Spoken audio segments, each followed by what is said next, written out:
and my leadership and management styles. I was a litigator.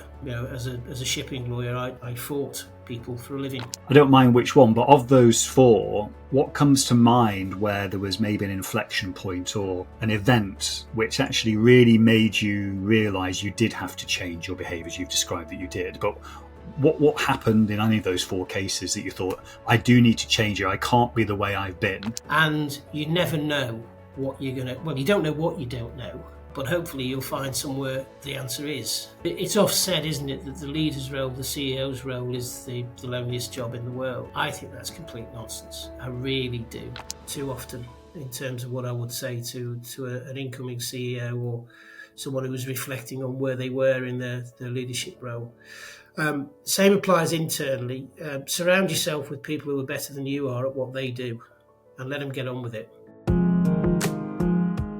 Hello and welcome to Confessions of a Successful Leader, hosted by me, Andrew Tallents, the self-coaching expert.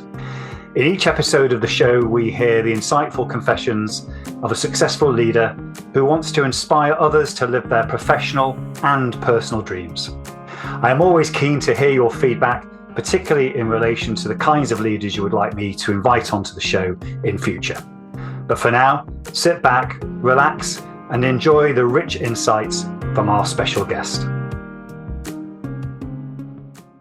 Hello and welcome to another episode of Confessions of a Successful Leader, hosted by me, Andrew Tallents, the self-coaching expert. I'm delighted to say that Peter Jackson has joined me in the studio today. Peter, welcome. Hello, good to see you, Andrew. Yeah, I'm noticing that Liverpool shirt in the corner. We'll come to that later on with me being a United fan. But in the meantime, our guests always like to know a little bit about our guests on the show. So tell us a bit about yourself and where your current focus is. Okay, so Peter Jackson, obviously. Until April of this year, I was the CEO of international law firm Hill Dickinson. I'm a lawyer by trade. I qualified in 1985. I was a shipping lawyer based in our Liverpool office initially and became a partner in 1989. Did a number of roles within the firm during the 90s and into the early noughties, including moving over to Manchester to open our office there. But it was becoming apparent to me in the early noughties that being just a jobbing lawyer, without being too dismissive of that position, probably wasn't going to satisfy me for the rest of my professional career. And I sort of morphed into management over a period of 2 or 3 years. One of my great mentors was our then managing partner, a guy called David Waring. And I was his deputy for a couple of years, and I saw the role in action. And so when David decided it was time to stand down, I ultimately took over from him in 2005. And remained in role first as managing partner, then as CEO until, as I say, earlier this year, end of April. I've remained with the firm since I stood down. I'm still a partner and I'm a non-executive director on our board. I undertake a number of roles within the firm that we can talk about as they become relevant as we speak. Outside of that, I'm a great lover of sport. You've mentioned the connection with Liverpool. That's a lifelong passion, which has been a roller coaster in recent years, but there you go. So football and cricket. I'm a real cricket aficionado, and it's probably my greater passion these days than football. Read a lot, tend to stream TV rather than watch television these days, like a lot of people. And in latter years, I've become a podcast fan. I've usually got something on in the background during the day. And that's me in a nutshell. Super. Well, thanks for introducing yourself to us. And now we know a bit more. So our first question as we get into the podcast goes back to these early links to our childhood experiences. For some, it's really early on in their lives. Some, it's their teenage years. Sometimes it's in their early 20s. But whatever those experiences are, it tends to shape our leadership style as well as the nature of what we're born with. So tell us a bit about your childhood, how it informed your leadership style. Okay. I've watched a few back episodes of this podcast in sort of preparing. And seen a number of your guests actually articulate what I'd written down in my notes as I was preparing, which is, this is a fantastic question.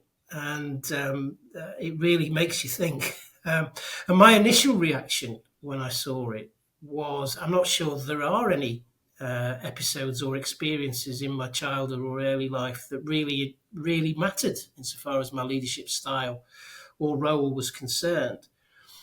But then I started to really get a bit troubled by it and analysed it. Well, not troubled, but really obsessing with the question, if you like, and was dragging up memories. And what became clear to me was a number of things, actually, from sort of early life, adolescence, whatever. First of all, I was a bit of a volunteer for leadership roles without really recognising it.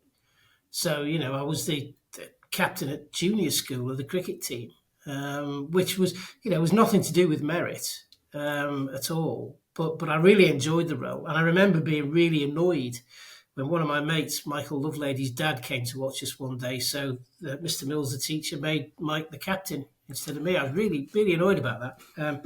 And that sort of continued in senior school. I went to school in Liverpool at St Edward's. And I was manager of the school orchestra. I was a prefect. I was in sort of, maybe leadership's the wrong word, but authoritative roles throughout that. And then on into university, I was the secretary of the local law society at the college. And I never really appreciated then that those were leadership roles, that I was sort of gravitating towards them for any particular reason. But analysing it now, maybe there is something in it. I don't know. But the other thing, there's a couple of other things hit me in thinking about this question. As I mentioned, I went to St Edward's in the 70s, my senior school, direct grant, Catholic grammar school, good old days of direct grants, which wasn't a private school. It was a state school, effectively. Discipline, it was Irish Christian Brothers, and they were big on discipline, big on work ethic. And I'm not so sure, actually, thinking about it 50 years on, 40 years on, whatever it is, that I came out with a rounded education, but I came out with an incredible work ethic, and you were taught to achieve, that you were taught to pass exams. As I say, I'm not sure my rounded education got 10 out of 10, but you were taught that you had to get O levels, and if you were staying on at school, you had to get A levels, and you had to get to university, and to do that, you had to pass exams. And, you were really, really pushed. And I think that's probably borne me well over the years. The final point that occurred to me, the more I did think about this, and it becomes relevant perhaps on another issue later, I had a very ordinary upbringing. As I say, it was a state school. It wasn't private school. It was working class in the sense that, neither my mother or father were professional executive types. My dad was a policeman, a constable for the majority of his life, and my mum was a nurse. She went on to teach nursing at Broad Green Hospital in the latter part of her career. So I wasn't exposed to law firms or accountancy firms or anything grander in my childhood. It was a very, very ordinary background in that sense. And actually, now I think back, it explains one or two other things that we might come on to later. So, great question, if I may say so, sir. Great question indeed. Well, thank you for reflecting on it, because sometimes people receive that question and the immediate response, as it was for you, was, well, not a lot, really. I'm not really sure. So thank you for reflecting on that. So let's move on. And as you reflect on this, and let's take the early part of your career. So what I tend to find is that people who are successful tend to have this kind of style which allows them to drive themselves. You're talking about used to achieving whatever's set before them. And it tends to be very much about I, as opposed to necessarily we or us. And that tends to mature and develop as we become more experienced in it. So talk about that early part of your leadership journey and how it was informed again by the things that happened to you. Yeah, I think it was about I. That's a good way to put it, actually. And again, a number of things occurred to me thinking about this. First of all, I have an addictive personality, and that's good and bad. And in the early stages of my sort of leadership role, before I was a managing partner, it was the bad came out because I was working very, very hard and playing very, very hard, and I had issues with alcohol and had to deal with that. And that's fine, dealt with now, whatever. But it certainly did cause issues in the early stages of the leadership career. Also, what I found I had to make a big adjustment between my practice as a lawyer and my leadership and management styles. I was a litigator, as a shipping lawyer. I fought people for a living, and that's a very, very different mindset to the one you have to have when you're leading 1,000 people. And I had to adapt my naturally combative, defensive style into more collegiate, collaborative, collective style, and that didn't come naturally, and I did have to focus on that and take people along more than perhaps I did when I was a litigator. By definition, you were seeking to argue a client's case, not at all costs, but to get the best advantage for the client at all times. The third thing that occurred to me here, I suppose it comes a little bit from what I was saying about having an ordinary background, as I would describe it, that I definitely suffered from imposter syndrome all the way through my leadership career. Even in the latter stages where, I was becoming something of a veteran in the role of nearly 20 years, I still regularly stopped and thought, what the hell am I doing here? Type thing, because, I never anticipated during my childhood or university or whatever that I would end up managing an international law firm. Whilst it was a natural progression as my career progressed, I never thought that I would do that. And at times, even as I say, after a lot of time in the role, I tended to be overawed by some of the people I was exposed to. Not all of the time, as I got more experience, in fairness, but that feeling of imposter syndrome never really went away altogether. And then the final point I'd make on this, and again, it goes back to childhood. It's a great way to put this, Mr. Tallents, if I may say so, was, of course, coming from an Irish Christian Brothers school where discipline was paramount. And we had corporal punishment was an everyday occurrence, quite frankly. You did as you were told. You didn't challenge authority. You were never going to get your own way. You knuckled down, and if you did, you got on. Very, very different to the situation in where you are the CEO of a business and you're answerable to a board that's there to govern you, guide you, etc. But to which you have to go for approvals on a number of occasions. And you do have to manage upwards. And you're not there just to be told what to do. And you're not there just to knuckle down and follow the lead. You are actually there to lead and to persuade, to get your own way in the nicest possible meaning of that expression, in the best interests of the business. And again, that doesn't come naturally from a background of a strong, disciplined Irish Catholic grammar school education, and it takes a bit of getting used to. And I remember when I took over as managing partner, we'd been on a growth spurt in the years before that, and we'd acquired a number of smaller practices. And at my first board meeting, I looked around the table, and in addition to my predecessor David, my great mentor and who's somebody I've been in awe of for 30 years. There were about 6, I think, managing partners of previous law firms that joined us. And I really thought, what? I've got no chance here. But with experience, you comes the understanding that, okay, that's fine. They're there to help you, but they're also there really to give you support, to give you verification of what you want to do. But you've got to get it from them. And that isn't about kowtowing. That isn't about being responsive to them. It's about leading. And managing upwards, as I say. And that took a bit of getting used to in the early stages. Super.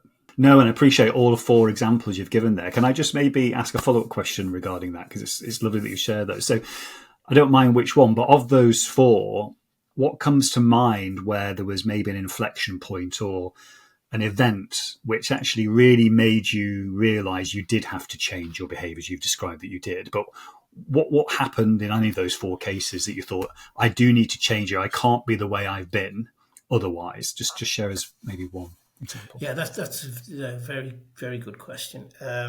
I'll deal perhaps with the last one, and managing upwards. And I mentioned earlier my job title and job spec actually changed in 2016, and we brought a COO in, Chief Operating Officer at that point in time. And that freed me up from a lot of operational day-to-day responsibility to deal with strategy and managing partners and what have you. The guy we brought in then has become a great friend of mine, Ian Johnson. And prior to him coming on board as COO, he was a non-executive in the business sitting on the board.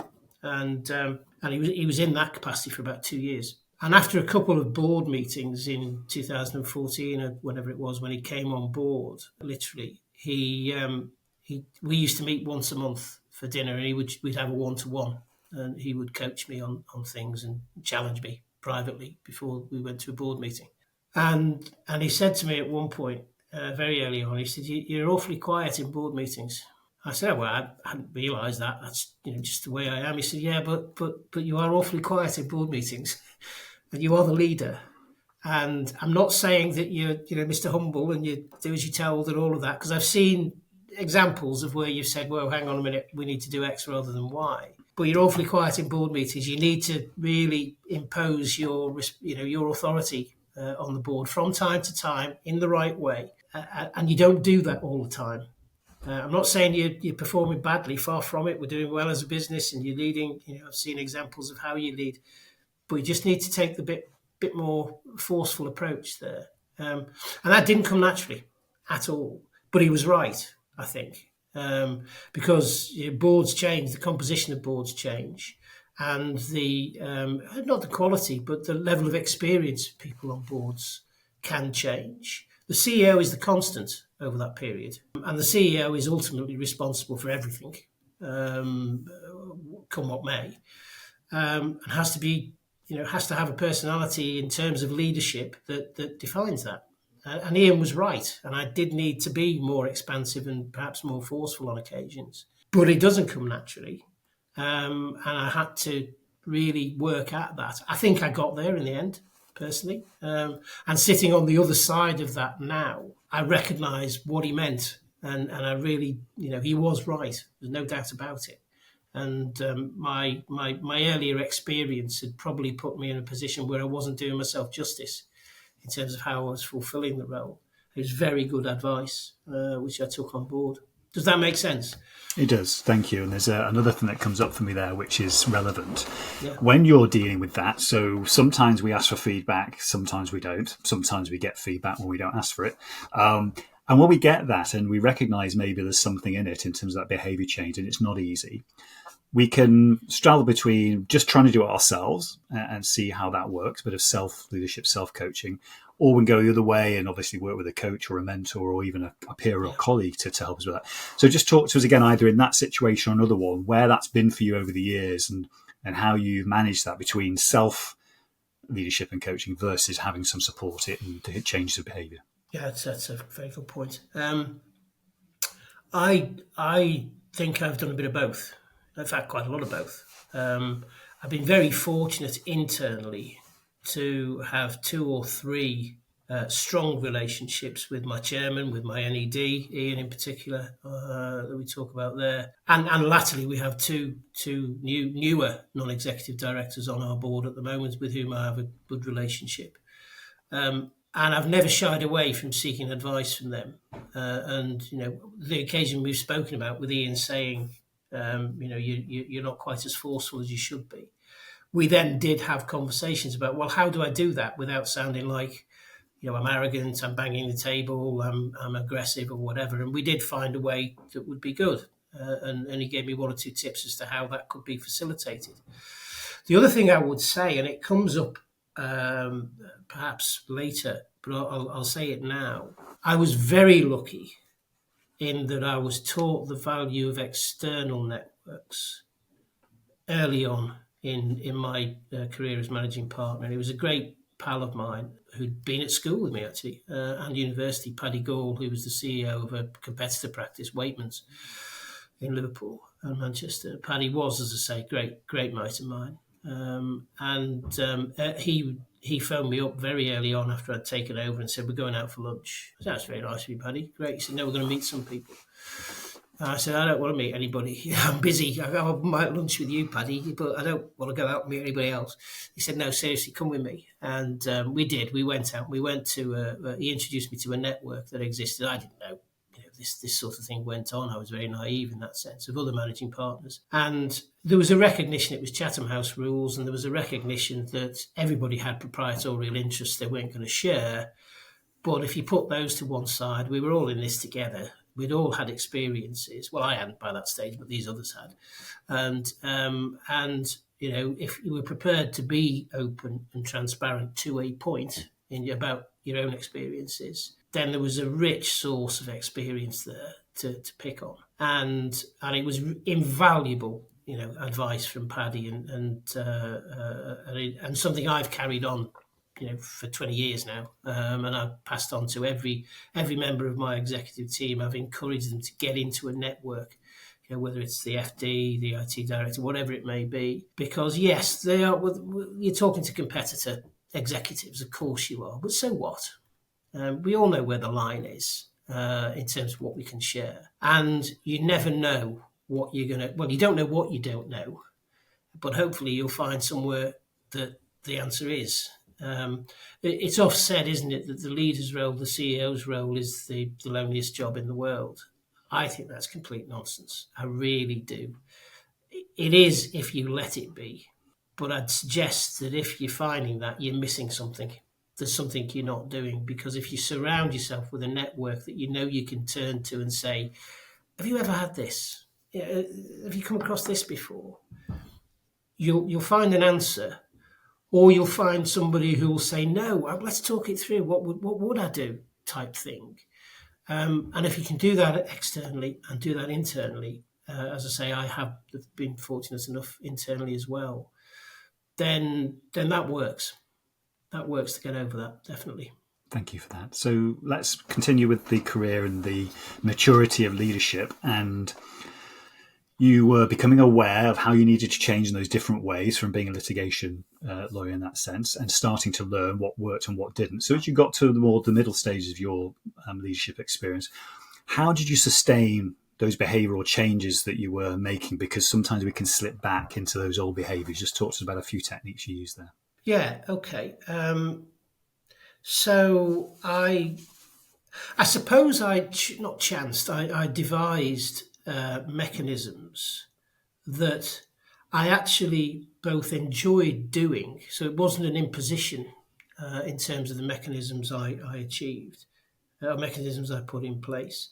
But also I found the more I did them, the more we learned as a business. So one thing that I was, by way of example, it's often said, and it's a bit trite and twee, but a law firm is only as good as its people. Any professional services firm is all about people, and you can sound evangelical about that, and many people do, but the reality is that is it. It's as good as it gets. If you've got good people, you've got a good business. If you haven't, you're going to struggle.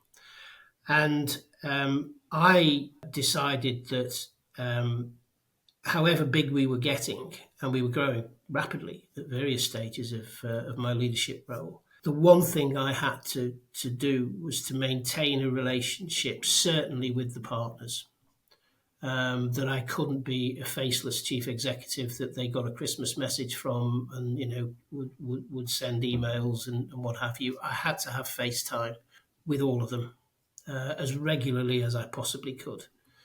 And to achieve that, which isn't easy because you've got the day job and what have you, on top of the fact that we're growing. By the time I finished, we had 166 partners, and it's starting to get very impossible to do that at this stage. But earlier on, it was easier, perhaps. But I used to have just a rolling list of every partner in the business, and I would arrange to sit down with them at least twice a year, independently of whatever else we might be doing together, where we just talked. And it could be talking about the business, it could be talking about family, it could be talking about an issue they had if they wanted to share with me, it could be talking about football. It didn't matter. But it was in the diary for an hour. Some of them wanted to be out the door within 20 minutes, and that's fine. For others, it was right off. I knew in advance it was right off half a day because they saw this as their opportunity to tell me everything. And that was great. That's fine. And I, once I got to the end of the list, we'd start again. And I felt that was the right thing to do, because it gave us the feel that we had a leadership that was aligned with the partners. We had a leadership that wasn't in an ivory tower. We were out there, with the star players, if you like. And I think it really served us well when we went into the pandemic, because there, as we all were, we were in a totally different environment. But I was able to carry on that regular contact with the partners. And again, I had a list on my desk at home, who have I spoken to today? I just went through 10 a day. That if I did nothing else, I would phone them up, Teams call them, send them a WhatsApp, whatever, just to make sure that bond was there. That would have looked really ridiculous if we hadn't had this relationship previously. Nobody batted an eyelid during the pandemic that was my role. And I remember when we sat at together as a board at the start of the pandemic, one of the things that we agreed would be my role was just making sure that the partners were alive, safe, engaged, insofar as I could, obviously, because people had all sorts of issues, depending on where they were and what their personal circumstances were, and that we were alive to any issues they might have. They would then manage downwards and manage the teams and manage others. But my responsibility was to just keep in touch with the partners. That was so much easier because of the mechanism we'd put in place, which I put in place, in fairness, before the pandemic, of having relationships with each of the partners individually. There was a lady who joined us in London from a competitor practice, and for one reason or another, in her first month as a partner, she'd seen me 4 times because we'd bumped into each other somewhere, had one of these meetings with her, and then something else had happened. She said, I've seen you 4 times this month. I said, well, yeah, so that's 4 times, and I saw the managing partner in my last firm in 5 years. And I said, oh, right, okay, well, it's not good or bad, but which do you prefer? She said, I think this is right. Well, it is for us. In the last business, it might have been that for half the partners, it didn't matter that was the case. That's absolutely fine. It's about culture, isn't it? But I think by approaching this and changing my style from being more about me to more about us and collaboration and inclusivity, it did give us a culture that was more inclusive, more collegiate, more collaborative. And for us as a business, that works. Might not work for other businesses, because there's no such thing as good or bad culture, is there? There's culture that's acceptable to the collective, as the expression goes. But for us, it works. And that was a bit of a struggle for me early on. But as I say, how I kept it going, how it became sustainable, was because I could see the value of it. And it was good. It was adding value to my role as well, I think. Really kept me in touch with the grassroots of the business. And it's really interesting what you've explained there, and I really appreciate it. There are many CEOs that I have worked with and that I know that use the argument that they're just too busy, and they very much enjoy the operational aspects of a business because that's where they've come from. And there's nothing wrong with that. But what I would encourage everyone listening to this or watching this to say is, who is creating space to think about strategy and to be in relationship with key stakeholders if the chief executive is not doing that? And what you've talked about in terms of bringing Ian in and having this way of, being with the partners really chimes with me in terms of really valuable. So I appreciate that. How did you go about making sure you maintain those boundaries in terms of you having the space to do that? Sometimes we need good PA support, but it's down to ourselves, isn't it? How did you do that? It is down to ourselves. I had, you mentioned a PA for most of my time as managing partner until she got promoted far too many times. I had the most wonderful PA who really was, the gatekeeper. Nobody got to me since till they'd been vetted by Emma. And I trusted her implicitly with everything. There was no lack of transparency. She knew everything that was going on. She had to. If she was going to properly do her role, then she had to. But also, I realised, it was me that went to the board and to the partners and persuaded them to bring in a COO, because I realised by 2015-ish, I think it was, I realised that by that stage we'd got to a stage in our evolution, both in terms of size and complexity, that if I was to carry on being operationally responsible for everything, obviously had a team, but were operationally responsible, and responsible for maintaining the culture and the strategy and all that went with that, then I'd probably reached the end of my shelf life, that I'd gone as far as I could go. And I remember doing it at a partners meeting, saying, look, I'm not precious over this. This is best interest of the business. Either we get a COO or you find a new CEO, managing partner. And I'm not saying that by way of threat. I'm not saying that by way of trying to get a round of applause off you or anything like that. It's just in the best interest of the business. I can't do any more than I've done so far, and we need more. We're lacking in management bandwidth. We're missing opportunities, and we're coping, but coping isn't enough. And if we are going to move to the next stage, we need another layer of senior management. It's going to cost us money. And, my recommendation is we do it.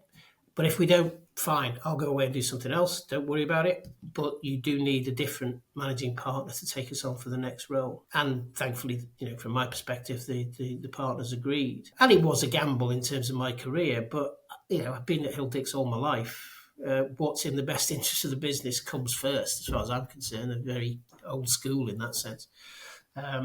So it was that recognition that what the business needed actually was more than I could give it unless we changed. I think that made it sustainable. And thankfully we did, and we've gone from strength to strength. Thank you. Now, you've had a bit of time to reflect since April when you finished the role as CEO. So looking back, you might need a couple of seconds to reflect on this. What was the one thing that you've been working on for many years around your own leadership effectiveness that you still hadn't cracked perfectly by the time you'd finished in April? Yeah. Okay. I think I still hadn't got major client relationship management to the state that I wanted it to be in. So shall I expand a bit on that?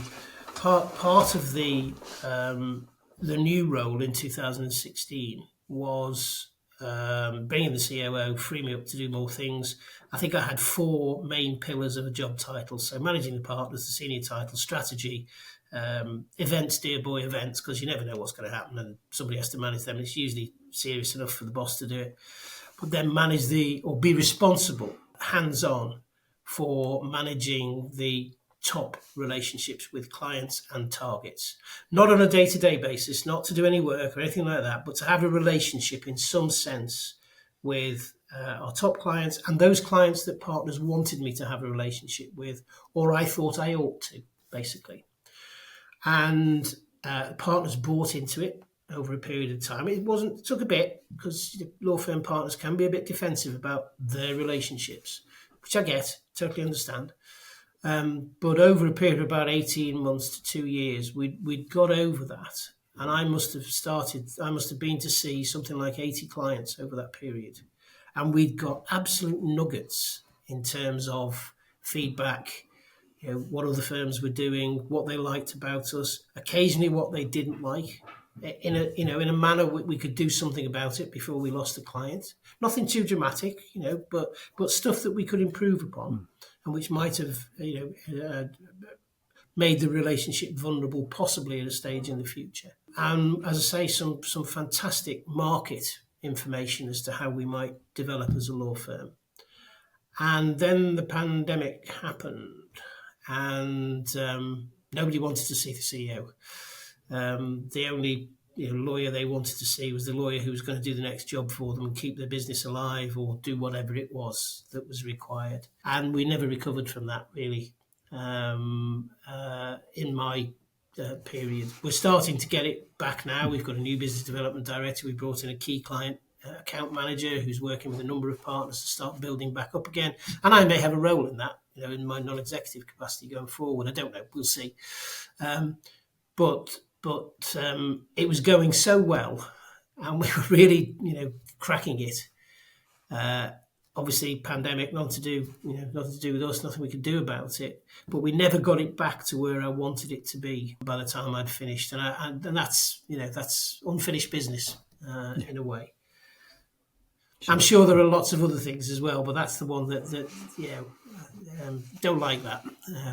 No. We've got time for 2 or 3 more questions. So we are going to come to, well, what's your, what are you going to be in service of in the future? What does the life look like for you moving forward in terms of you? But let's start with getting some insight from you from what a lot of people will resonate with. In my experience, again, many successful leaders during their career have some form of addiction, whether it's to work, fitness, alcohol, success, achievements. We keep going, and we eventually, come to a point where we can't go any further around that. So no matter what the addiction is for an individual, and we all have them to varying degrees, with hindsight for you now, bear in mind what you said at the start of this podcast, what advice would you give to people that are thinking at this point, I need to get some kind of help? Okay. The first thing I would say is I would repeat what I said earlier about networks. Externally, I couldn't underline that too often in terms of what I would say to an incoming CEO or someone who was reflecting on where they were in their leadership role. Same applies internally. Surround yourself with people who are better than you are at what they do, and let them get on with it. Don't micromanage. If you've hired an expensive FD to run your finance team, let him get on with it, or let her do it. Don't try to be all things for all men. You're not going to be. You can't be the master technician of all of the roles that are needed to run a business. You can't be. You're there to help. You're there to counsel, to mentor, and ultimately it's your decision on a lot of things. Of course it is, and your decision to take something to a board to get approval for major stuff. Of course it is. But let them do the jobs and let them get on with it. It's easier said than done, I know, but you've got to have a life, I think, outside of your business. And the temptation is, as you say, to be totally addicted to the business and to work 16 hours a day and more. And that comes first, second and third. And that's entirely understandable. But it's wrong, in my view. And whatever it is, you've got to define 1 or 2, however many you want, but you might struggle if it's too many more than 1 or 2, absolute non-negotiables, whatever they may be. So all joking apart, it had to be something pretty serious that stopped me going to an Anfield Liverpool home game. And I would go with my sons, when they were both at home. I would turn down client invitations because I was going with my sons. And it was our bonding. It was our time. And there may be something so important that I couldn't do it. I would accept that, but it had to be alpha, because otherwise it was non-negotiable that I was going to have that time on a Saturday or a Sunday or a Wednesday night, whenever it might be. I also decided that going to the gym, say 3 times a week, would be non-negotiable. I would find time, I would blank time out the diary first thing in the morning or late afternoon.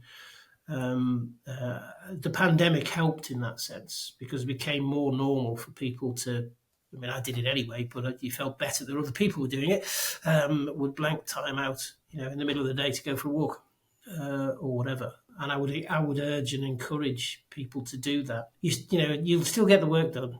You'll still be there when the phone rings. And if you're anything like me, you'll have your earphones in. If the phone rings while you're walking around Calderstones Park, you're going to answer it.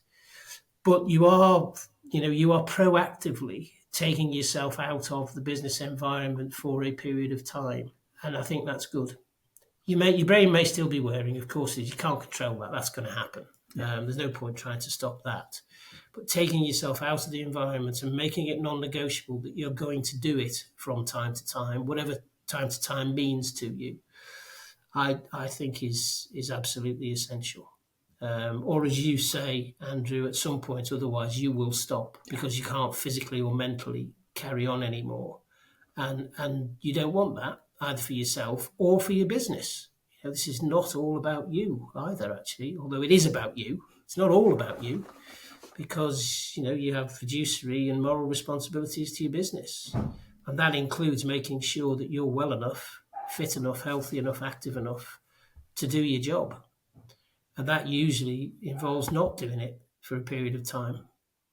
So I would certainly throw those in for anybody who was looking to reflect on how they were doing the job. Thank you. I've enjoyed our time together. I've got two further questions for you, and you can merge these together however you want. So the first question is just any further insights that you'd like to share about your own personal leadership journey we've not had time to cover yet, so anything else that remains unsaid. And secondly, then tie that into what remains for Peter Jackson in terms of, obviously, at this new stage of your career. What else is it you're going to be in service of in the future? So two questions for you. Yeah, sure. I suppose what I've picked up, or what I've recognised maybe, since I stood down as CEO, is the value of or the essential of two things that are essential, if you like, and it's been actually quite liberating not having it since I stood down. And the first is visibility as a leader, and that is difficult if you're multi-sited. Obviously, now in this day and age, there are many ways in which one can be visible. I totally agree with that, but there is no substitute for face-to-face, in the room, in the building, visibility, being seen as the leader. I'd done that. I think I don't think I let anybody down in terms of how I maintained that visibility. But I possibly didn't realise at the time just how important it was to get around the offices, and for no reason, just to go. To get on a plane, go to Hong Kong and just sit in the office for 4 or 5 days and talk to people and take them for lunch and have a natter and maybe go and see 1 or 2 clients with them, whatever it might be. It matters. It really does matter, and I think the importance of that, whilst I did it, and I did it perhaps naturally, didn't quite hit me until I stepped down and didn't have to do it anymore. I mean, it's a joy to go to London, do the meeting, and come home again straight away. Got a train at 1:45 the other day. Would you believe it? Incredible, great. Instead of 8:15 or whatever it was, fantastic. The second is responsibility and accountability. And again, it comes naturally, perhaps, that you realise you are responsible for everything. And, you're accountable to your board, your partners, your people. My chairman tells a lovely, reminds our partners every AGM, if we've got 1,000 people, the average number of kids is 2.2 or whatever it is. We're responsible for 2,000 Christmas presents. So don't forget that. This is about people. They are our responsibility. We have a duty of care, and don't ever lose sight of that. And I don't think I did. I think I recognised that at the time, almost subconsciously. But step away from it, and you think, "Wow, I don't have to. That's not for me anymore. It's somebody else has got that responsibility," and it just sort of reinforces it. In terms of what next, as I said earlier, I'm still a partner in Hill Dicks. I'm on the board. There's 4. We have an agreement with the CEO and the chairman that I have a number of roles that I'm doing, tasks that I'm doing. One of those that I'm enjoying immensely is mentoring and coaching a variety of people in the business. Actually, it's not junior people. I'm coaching some of the executive and others, and that's been incredibly rewarding. I've no qualifications as a coach or a mentor. This is just experience and people talking to me and asking me questions and talking about their objectives and how we might fulfill them, what have you. And I'm finding that really rewarding. I've got 2 or 3 external appointments and things that are bubbling. So I'm coaching 2 or 3 people externally in different backgrounds. One's managing partner of a law firm, one's the CEO of an NHS trust. Actually, I when we started working together, actually it's about 3 or 4 years ago now, I did wonder how I was going to help somebody in the NHS in a mentoring coaching role.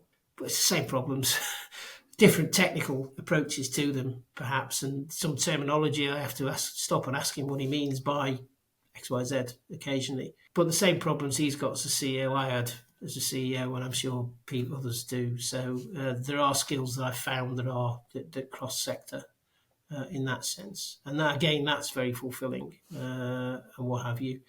And I follow your lead, and I'm doing a bit of podcasting for Hill Dicks, the 3 a.m. Conversations podcast, which again I find fascinating. And I'm meeting people that I never would have come across normally, really, and hearing them tell their tales and what keeps them awake at night and how they deal with challenges they face from a variety of backgrounds, from sport to the military, to politics and what have you. And hopefully I'll keep getting a budget to carry that on, because I'm thoroughly enjoying it. So a broad portfolio. It'll go on as long as the firm wants me, or my beloved tells me enough's enough. I'm thoroughly enjoying life. It's good. It'll go on seriously while I think I can still add value, because the only value I can add is experience. And that's what I see as my service now, to give the benefits of that experience back to those who might want it, both inside and outside the firm. I'm not looking for those relationships. I don't need them in terms of what I do with my time or whatever, but I like them, and I'm open to new ones, as people find they need it or appropriate. So I'm thoroughly enjoying life, Andrew, I have to say. Well, that comes across, Peter, in the way that you've been with me today. So thank you for spending the time and sharing all of your thoughts and your insights from your career and your life in leadership. I know that all the audience that have listened to this and watching this now will be gaining their own perspectives on how they can actually lead themselves more effectively to lead others. So thank you again for being on the show, Peter. I hope you enjoyed this episode of Confessions of a Successful Leader. You can access all previous episodes of the show at confessionsofaSuccessfulLeader.com. If you are interested in finding out more about conscious leadership and self-coaching, just type in Andrew Tallents into LinkedIn or your favourite browser, and you'll find my contact details and all the content that you need. Until next time, don't forget to stay present, curious, and above all, conscious.